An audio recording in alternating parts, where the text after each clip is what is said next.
Olá, a paz do Senhor. Neste domingo estudaremos a lição de número 6, com o tema Uma igreja não conivente com a mentira. A leitura bíblica em classe está em Atos dos Apóstolos, no capítulo 5, dos versículos de 1 a 11.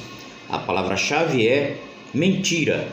E vamos abordar nesta lição o diabo, o pai da mentira, o cristão e a mentira, a igreja que repele a mentira. Na vida cristã, a verdade deve ser um valor inegociável. A história de Ananias e Safira dentro da comunidade de Jerusalém revela a seriedade do compromisso com a honestidade diante de Deus e da igreja. Movidos pela cobiça e pela busca de reconhecimento, tentaram enganar os apóstolos, mas foram desmascarados e sofreram juízo imediato. Esta lição nos ensina que a mentira não apenas compromete nosso caráter, mas também fere a santidade da igreja. A justiça divina se manifesta para preservar a pureza do povo de Deus, destacando a necessidade de temor, integridade e sinceridade na caminhada cristã.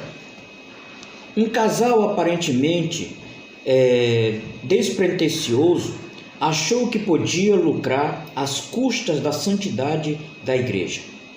Ao combinarem um ardil para enganar os apóstolos, Ananias e Safira estavam, na verdade, a serviço do diabo, o pai da mentira. Nesta lição, aprenderemos que é possível um crente não vigilante estar a serviço do diabo em vez de agir em favor do reino de Deus. Foi exatamente isso que aconteceu com Ananias e Safira. Tentaram obter lucro negociando valores do reino. Como crentes, não podemos usar de engano, porque Deus sonda os corações. Cabe, portanto, a nós nos afastarmos do pecado pelo temor do Senhor. É da natureza satânica mentir. A Escritura afirma que Satanás induziu Ananias a mentir. Disse então Pedro: Ananias, por que encheu Satanás o teu coração? Motivado pela cobiça, pelo desejo de obter lucro fácil, Ananias deu lugar ao diabo, que o levou a mentir. Jesus já havia afirmado que o diabo é o pai da mentira. Satanás está por trás de toda mentira e engano. O apóstolo Paulo viu esse espírito de engano quando enfrentou Elimas, um mágico. O diabo será sempre mentiroso e nunca mudará. Satanás não o obrigou nem forçou Ananias a mentir, mas evidentemente plantou a semente do engano e da mentira em seu coração. A mentira é um dos seus ardis. A Escritura é bem clara: não deis lugar ao diabo.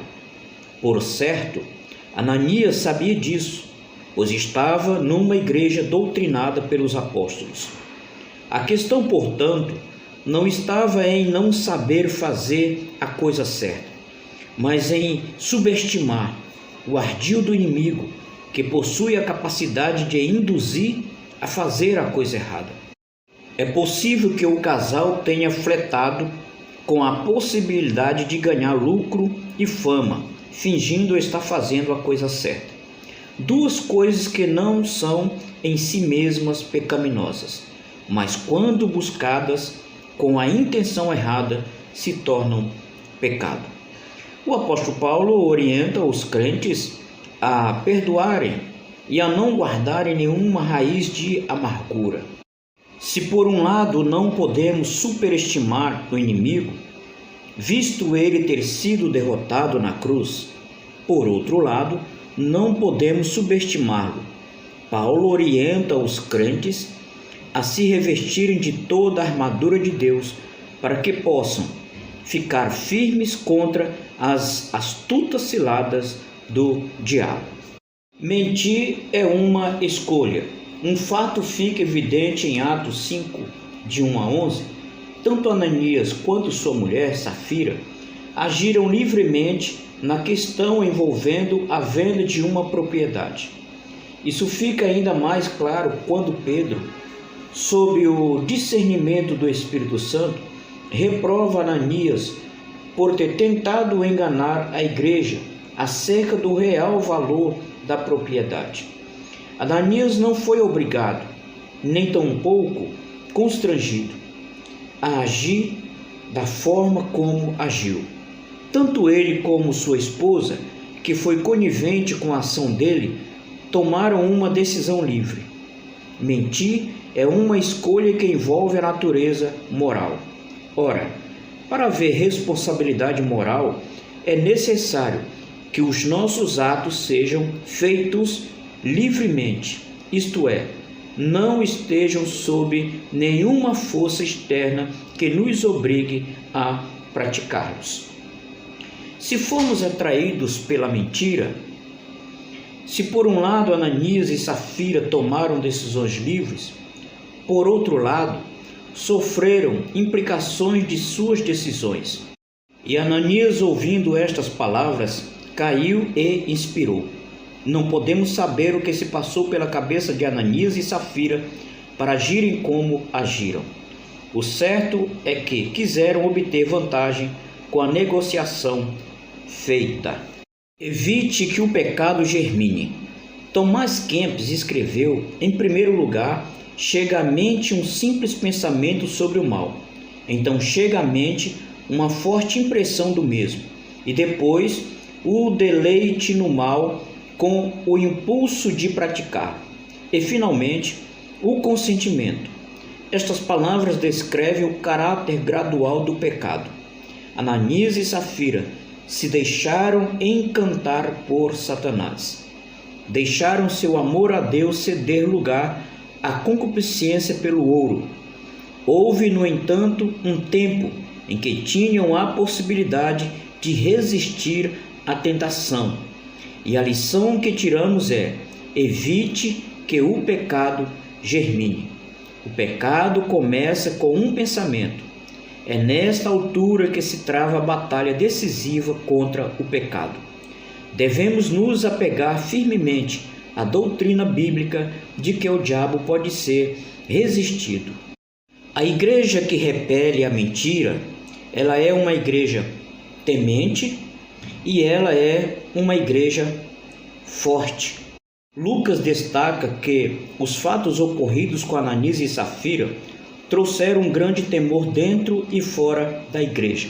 A palavra temor traduz o termo grego phobos, que também aparece no versículo 5 deste mesmo capítulo. Muitas vezes essa palavra é traduzida com o sentido de medo. Mais uma vez, Lucas destaca que muitos sinais e prodígios eram feitos entre o povo pelas mãos dos apóstolos. Isso mostra que uma igreja santa que trata o pecado como pecado e não arranja desculpas para justificá-lo é uma igreja forte. A prova disso é a manifestação dos dons espirituais que levou os apóstolos a fazerem milagres extraordinários.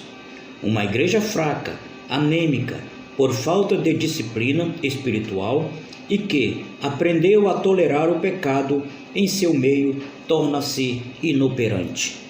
É possível um crente pecar e se acostumar com o pecado sem se arrepender. É possível que ele encontre até mesmo justificativas plausíveis para comportamentos notadamente pecaminosos.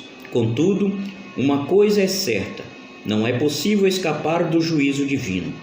No caso da igreja de Jerusalém, o juízo divino veio de forma rápida e precisa. Contudo, em outros, como no caso de Corinto, o apóstolo Paulo cobrou uma ação enérgica por parte da igreja que havia se tornado tolerante em relação ao comportamento pecaminoso de um crente. Em outra situação, Paulo deixou claro que Deus exerceu seu direito de juiz com aqueles que havia pecado. Fica o alerta: ninguém é capaz de enganar a Deus. Deus abençoe a todos, em nome do Senhor Jesus. Amém.